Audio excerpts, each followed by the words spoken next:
Hello friend, कैसे आप लोग? आशा करता आप सभी अच्छे होंगे, मस्त होंगे, तंदुरुस्त होंगे और अच्छे से स्टडी कर रहे होंगे। तो चलिए, हमारे चैनल एसएसटी मास्टरमाइंड में आप सभी का स्वागत है। तो चलिए प्यारे बच्चों, आज हम इस वीडियो में कराने वाले फ्रेंड्स एनसीईआरटी क्लास 8 का एनसीईआरटी भूगोल पुस्तक के से जितनी भी जुड़े 8 क्लास के जितने भी भूगोल का था चैप्टर, उस सभी से रिलेटेड हम कुछ मोस्ट इंपॉर्टेंट क्वेश्चन कराएंगे जो कि आपको हेल्पफुल होने वाला है।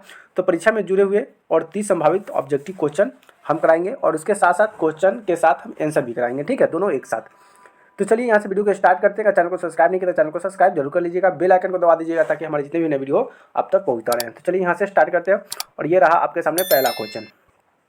पहला क्वेश्चन क्या कहता है उसको ध्यान देते हैं और फिर इसको समझते हैं। पहला क्वेश्चन क्या कहा कि पृथ्वी की सतह का कितना प्रतिशत जल भाग है। मतलब पृथ्वी की सतह पर ना अगर जल की बात करें तो जल कितने प्रतिशत है, 71% जल है। और जो बाकी जो बच गया ना उतने प्रतिशत पर क्या है, लोग सब रहते हैं, मनुष्य रहते हैं और उसमें भी कुछ पेड़ पौधे भी आ जाते हैं, ठीक है।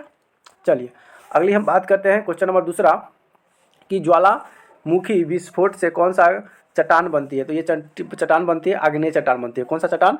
आग्नेय चट्टान, यानी कि इधर राइट आंसर हो जाएगा। चलिए क्वेश्चन नंबर देखते हैं तीसरा।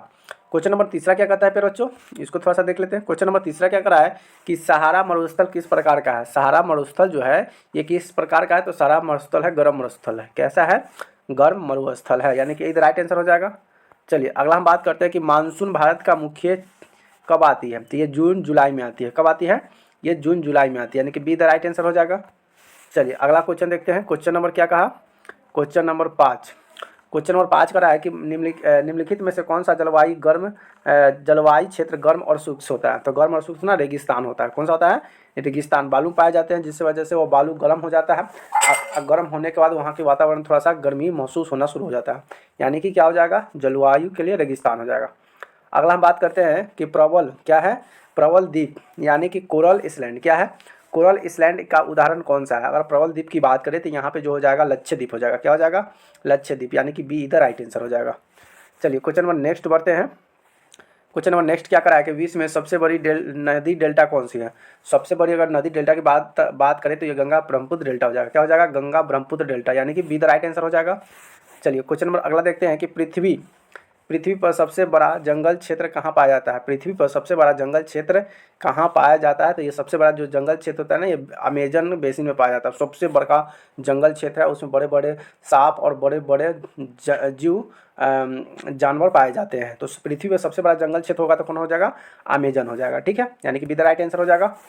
चलिए अगला क्वेश्चन है कि शुष्क पानी वाले जंगल किस जलवायु क्षेत्र में पाए जाते हैं। शुष्क पत्ती वाले जो जंगल जो होते हैं ये कौन सी जलवायु में पाए जाते हैं। तो ये पाए जाते हैं भूमध्य सागरीय। कौन सा? भूमध्य सागरीय, यानी कि इधर राइट आंसर हो जाएगा। चलिए क्वेश्चन नंबर अगला देखते हैं। क्वेश्चन नंबर 10 क्या कहता है कि कौन सी फसल को काला सोना कहा जाता है। तो फसल जो होता है ना, कपास को काला सोना कहा जाता है। क्या कहा जाता है? काला सोना। तो कपास को कौन सा सोना कहा जाता है? तो कपास को काला सोना के नाम से जाना जाता है, ठीक है। अगला है कि विश्व की सबसे लंबी नदी कौन है। तो विश्व की सबसे लंबी नदी जो है ना, नील नदी है। कौन सी नदी है? नील नदी, यानी कि विश्व की सबसे लंबी नदी नील नदी हो जाएगी। अगला है कि भारत में सबसे बड़ी नदी द्वीप कहाँ पे है। भारत में सबसे लंबी द्वीप नदी की अगर हम बात करें तो यह है ब्रह्मपुत्र नदी है। कौन सा हो जाएगा? ब्रह्मपुत्र नदी, यानी कि बी द राइट आंसर हो जाएगा, ठीक है। चलिए क्वेश्चन नंबर नेक्स्ट बात करते हैं। क्वेश्चन नंबर नेक्स्ट क्या करा है कि भारत में कक्ष का रन किस राज्य में है। भारत में कक्ष का रन किस राज्य में है। तो यह जो है गुजरात में हो जाएगा। कौन सा हो जाएगा? गुजरात, यानी कि बी द राइट आंसर हो जाएगा। चलिए क्वेश्चन नंबर नेक्स्ट बात करते हैं। क्वेश्चन नंबर नेक्स्ट क्या करा है कि मृदा अपरदन को रोकने का मुख्य कारण क्या है। सिंचाई करना नहीं, वृक्षारोपण। हाँ, वृक्षारोपण लगा दीजिए, ठीक है, यानी कि इसमें आप वृक्षारोपण लगा देते हैं ना, वृक्ष रोप देते हैं, पेड़ पौधा रोप देते हैं, तो मिट्टी का जो कटाव होता है वो कम हो जाता है। इसलिए आप कभी कभी देखे होइएगा, कभी क्या हर जगह देखे हुए क्षेत्र में रोड के किनारे किनारे आपको पेड़ मिलेगा। तो पेड़ लगाया क्यों जाता है पेड़ के किनारे? क्योंकि पेड़ के रोड के जो किनारे जो मिट्टी होती है वो पेड़ क्या करती है, पेड़ के जड़ें जो होती है मिट्टी को एकदम कसकर पकड़ कर रख लेती है, जिसकी वजह से वहाँ का जो मिट्टी होता है वो नहीं कट पाता है और रोड क्या होता है, एकदम मजबूत ठोस और सलामत रहता है, ठीक है, यानी कि इसका A the right answer, sorry B the right answer हो जाएगा। चलिए क्वेश्चन नंबर नेक्स्ट देखते हैं क्या कहता है फ्रेंड्स कि भारत का कौन सा राज्य सबसे बड़ा चाय उत्पादक है। तो ये हो जाएगा असम। क्या हो जाएगा? असम हो जाएगा। क्या हो जाएगा फिर बच्चों? ये असम हो जाएगा, यानी कि बी द राइट आंसर हो जाएगा। चलिए क्वेश्चन नंबर नेक्स्ट देखते हैं। क्वेश्चन नंबर नेक्स्ट क्या करा है कि निम्नलिखित में से कौन सा कारक जलवायु को प्रभावित नहीं करता है। निम्नलिखित में कौन सा जो कारक है जलवायु को प्रभावित नहीं करता। तो ये ज्वालामुखी हो जाएगा। क्या है?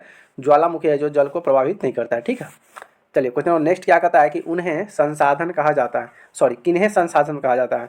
तो वे वस्तु जो मनुष्य उपयोगी में नहीं आ सकता, गलत बात है, ये तो होगा नहीं। वे वस्तु जो प्रकृति के में उपलब्ध है, ये भी नहीं होगा।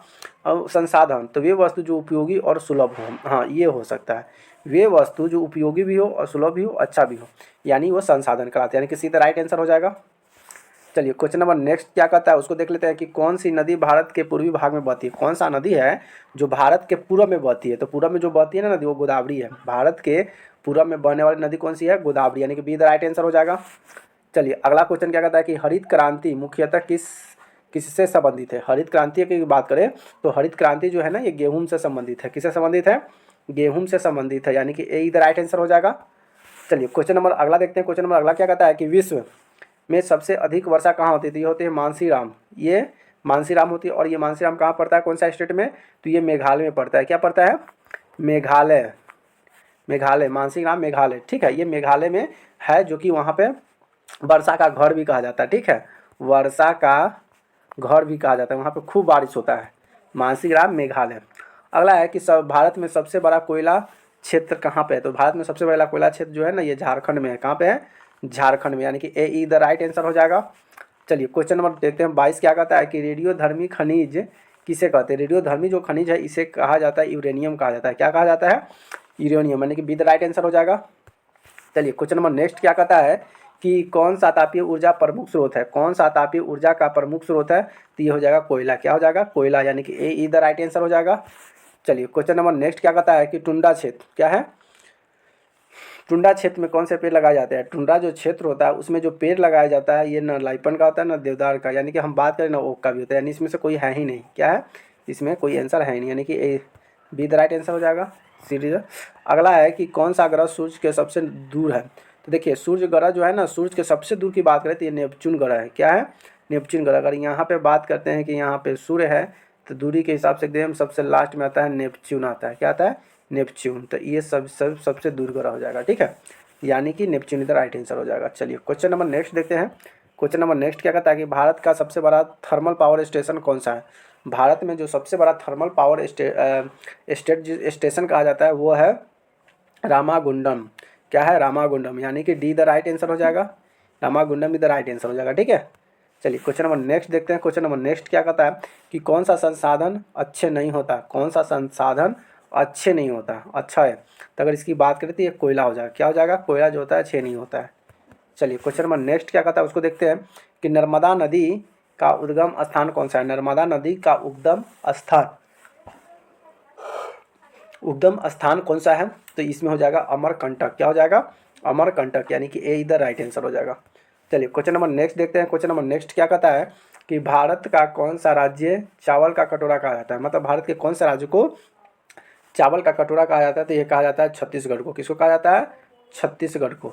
ऐसे भी पढ़ना है कि छत्तीसगढ़ को किसके कटोरा कहा जाता है, तो चावल का कटोरा कहा जाता है। ये सभी इंपॉर्टेंट क्वेश्चन है जो कि आपको और कोई भी सब्जेक्ट हो, कोई भी एग्जाम हो, उसमें क्वेश्चन पूछे जाते हैं।